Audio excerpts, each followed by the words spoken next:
प्यारे देशवासियों, नमस्कार।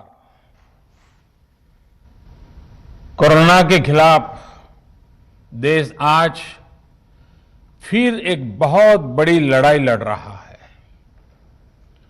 कुछ सप्ताह पहले तक स्थितियां संभली हुई थी और फिर एक कोरोना की दूसरी वेव तूफान बनकर आ गई। जो पीड़ा आपने सही है, जो पीड़ा आप सह रहे हैं, उसका मुझे पूरा एहसास है। जिन लोगों ने बीते दिनों में अपनों को खोया है, मैं सभी देशवासियों की तरफ से उनके प्रति संवेदनाएं व्यक्त करता हूं। परिवार के एक सदस्य के रूप में मैं आपके दुख में शामिल हूं। चुनौती बड़ी है, लेकिन हमें मिलकर अपने संकल्प, अपने हौसले और तैयारी के साथ इसको पार करना है। साथियों, अपनी बात को विस्तार देने से पहले मैं देश के सभी डॉक्टरों, मेडिकल स्टाफ, पैरामेडिकल स्टाफ, हमारे सभी सफाई कर्मचारी भाई बहन, हमारे एम्बुलेंस के ड्राइवर्स, हमारे सुरक्षा बल, पुलिसकर्मी, सभी की सराहना करूंगा। आपने कोरोना की पहली वेव में भी अपना जीवन दांव पर लगाकर लोगों को बचाया था। आज आप फिर इस संकट में अपने परिवार, अपने सुख, अपनी चिंता छोड़कर दूसरों का जीवन बचाने में दिन रात जुटे हुए हैं। साथियों, हमारे शास्त्रों में कहा गया है, त्याज्यम न धैर्यम विदुरेऽपि काले, अर्थात कठिन से कठिन समय में भी हमें धैर्य नहीं खोना चाहिए। किसी भी परिस्थिति से निपटने के लिए हम सही निर्णय लें, सही दिशा में प्रयास करें, तभी हम विजय हासिल कर सकते हैं। इसी मंत्र को सामने रखकर आज देश दिन रात काम कर रहा है।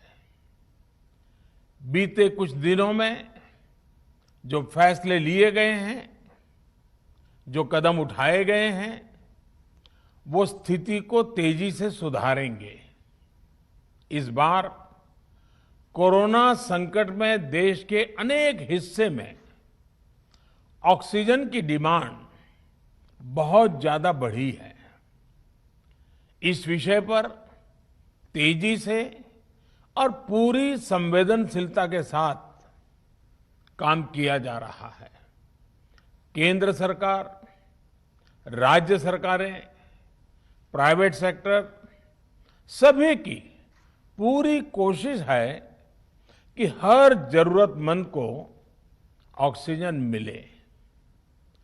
ऑक्सीजन प्रोडक्शन और सप्लाई को बढ़ाने के लिए भी कई स्तरों पर उपाय किए जा रहे हैं। राज्यों में नए ऑक्सीजन प्लांट्स हो, 1 लाख नए सिलेंडर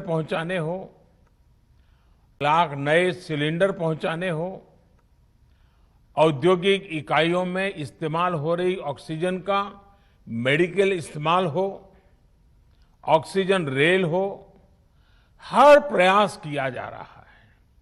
साथियों, इस बार जैसे ही कोरोना के केस बढ़े, देश के फार्मा सेक्टर ने दवाइयों का उत्पादन और बढ़ा दिया है। आज जनवरी-फरवरी की तुलना में देश में कई गुना ज्यादा दवाइयों का प्रोडक्शन हो रहा है। इसे अभी और तेज किया जा रहा है। कल भी मेरी देश की फार्मा इंडस्ट्री के बड़े जो प्रमुख लोग हैं, उसके जो एक्सपर्ट लोग हैं, उनसे बहुत लंबी चर्चा हुई है। प्रोडक्शन बढ़ाने के लिए हर तरीके से दवाई कंपनियां की मदद ली जा रही है। हम सौभाग्यशाली हैं कि हमारे देश के पास इतना बड़ा मजबूत फार्मा सेक्टर है जो बहुत अच्छी और तेजी से दवाइयां बनाता है।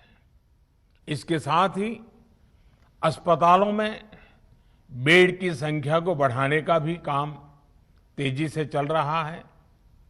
कुछ शहरों में ज्यादा डिमांड को देखते हुए विशेष और विशाल कोविड हॉस्पिटल बनाए जा रहे हैं। साथियों, पिछले वर्ष जब देश ने कोरोना के कुछ ही मरीज सामने आए थे, उसी समय भारत में कोरोना वायरस के खिलाफ प्रभावी वैक्सीन के लिए काम शुरू कर दिया था। हमारे वैज्ञानिकों ने दिन रात एक करके बहुत कम समय में देशवासियों के लिए वैक्सीन विकसित की है।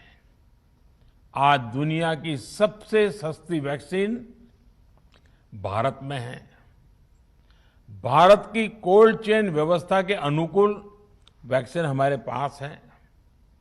इस प्रयास में हमारे प्राइवेट सेक्टर ने इनोवेशन और एंटरप्राइज की भावना का बेहतरीन प्रदर्शन किया है।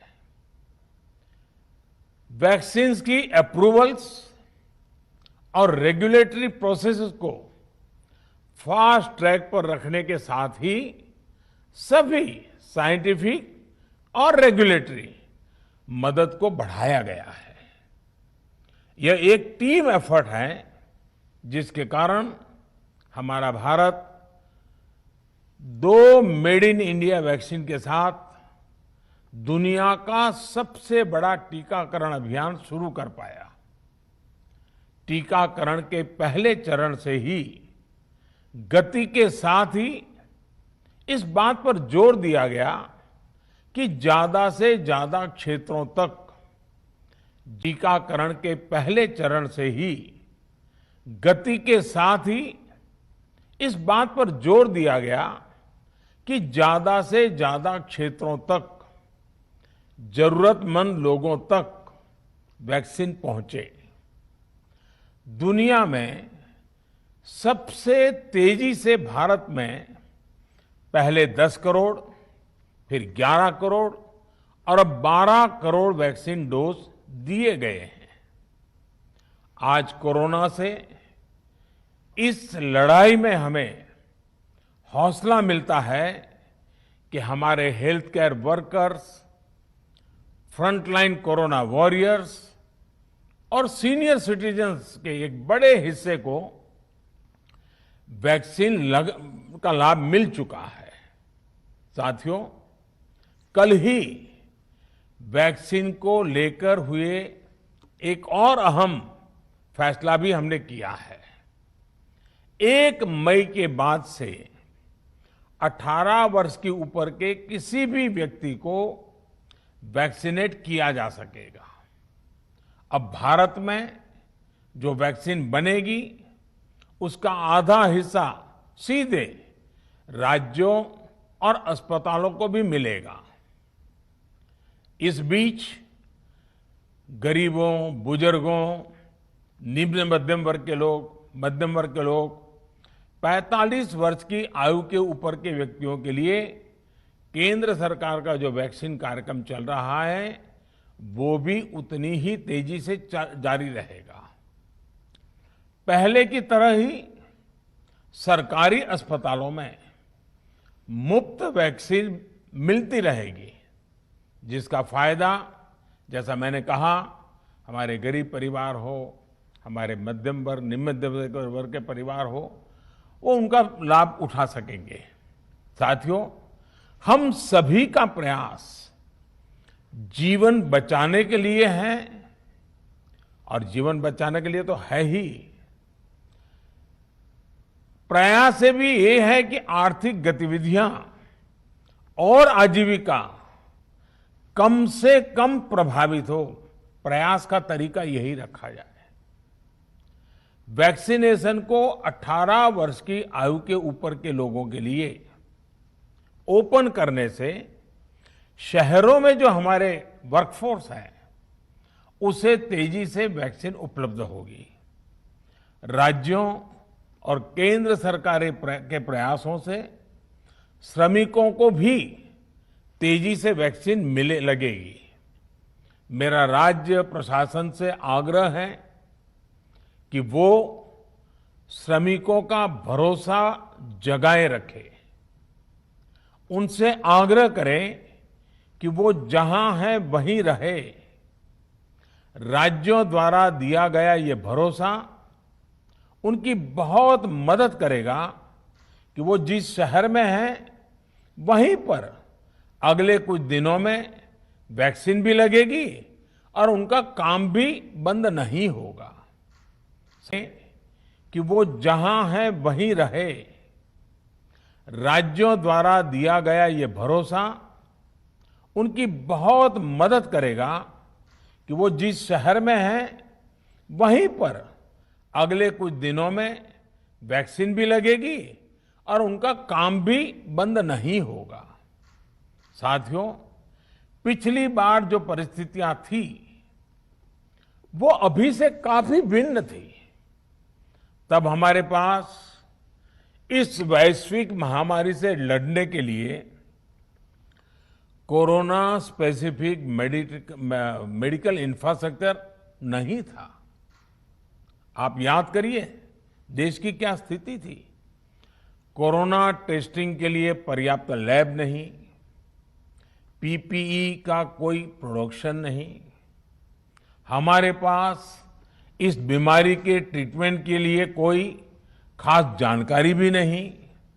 लेकिन बहुत ही कम समय में हमने इन चीजों में सुधार किया। आज हमारे डॉक्टरों ने कोरोना के इलाज की बहुत ही अच्छी एक्सपर्टीज हासिल कर ली है। वो ज्यादा से ज्यादा जीवन बचा रहे हैं। आज हमारे पास बड़ी मात्रा में पीपीई किट्स हैं, लैब्स का बड़ा नेटवर्क है और हम लोग टेस्टिंग की सुविधा को निरंतर बढ़ा रहे हैं। साथियों, देश ने कोरोना के खिलाफ अब तक बहुत मजबूती से और बहुत धैर्य से लड़ाई लड़ी है। इसका श्रेय आप सभी को, सभी देशवासियों को ही जाता है। अनुशासन और धैर्य के साथ कोरोना से लड़ते हुए आप देश को यहां तक लाए हैं। मुझे विश्वास है, जन भागीदारी की ताकत से हम कोरोना के इस तूफान को भी परास्त कर पाएंगे। आज हम अपने चारों ओर देख रहे हैं कि कैसे कई लोग, कई सामाजिक संस्थाएं जरूरतमंदों तक मदद पहुंचाने में दिन रात जुटे हैं। दवाई पहुंचाना हो, खाने या रहने की व्यवस्था करनी हो, लोग पूरे मनोयोग के साथ काम कर रहे हैं।